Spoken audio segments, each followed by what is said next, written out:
Hey, what's up guys, it's Killer Kev, and we're dropping right into Deadrop.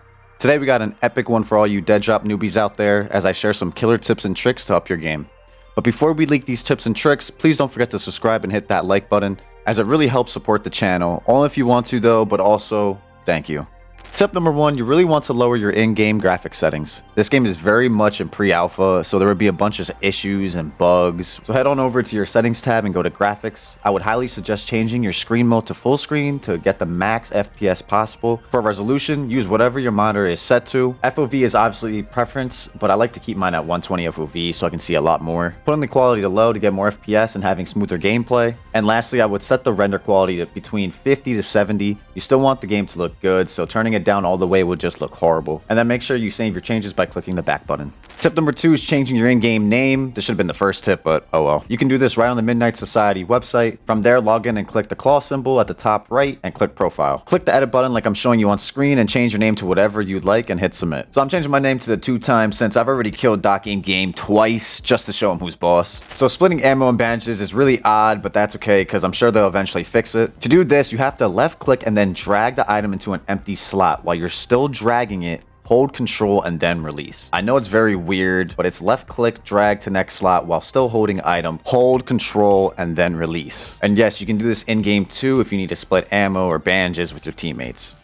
Tip 4 is my favorite one. I do this all the time just for fun or if I'm getting shot at while on the zip. This is really easy to do. All you have to do is jump a couple of feet before you reach the end of the zip line. These aren't really good examples, but if you pair that with jumping right before you land, you get a short speed boost. I've used it multiple times bunny hopping around enemies just to break their camera view. You're literally a movement god with this skill. Leaning while ADSing is fairly simple. I have my keybind set to my mouse, which make it easier for me, but it's all just preference. Just pick which keybinds you're most comfortable with and go from there.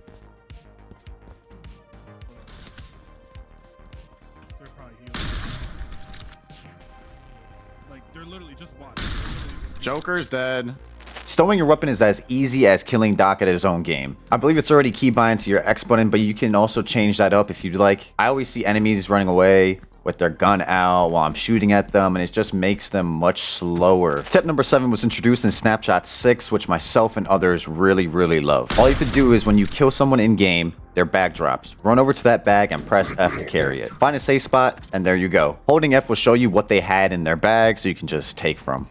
For all the newbies, please use adrenaline spray. What it does is that it briefly increases movement speed and reduces damage taken. The amount of times this has saved me from dying is incredible. It's literally a lifesaver. Quick little tip, just be sure to use cover when using it because it slows you down a lot when you apply it. The new Proving Grounds 2 map has green vines to climb up or down by using the interact button. Really easy to spot them on this map, but just be sure to not do what I did here. It threw me off!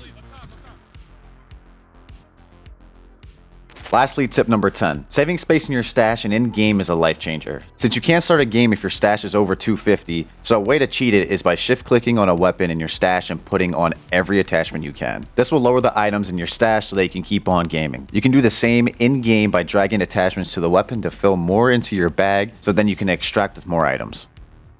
Well, I hope I helped at least one newbie out there upping their Deadrop skills. Did you find any of these tips and tricks useful? Leave a comment down below and I'd love to hear your thoughts. Thanks so much for watching, and I'll catch you guys next time.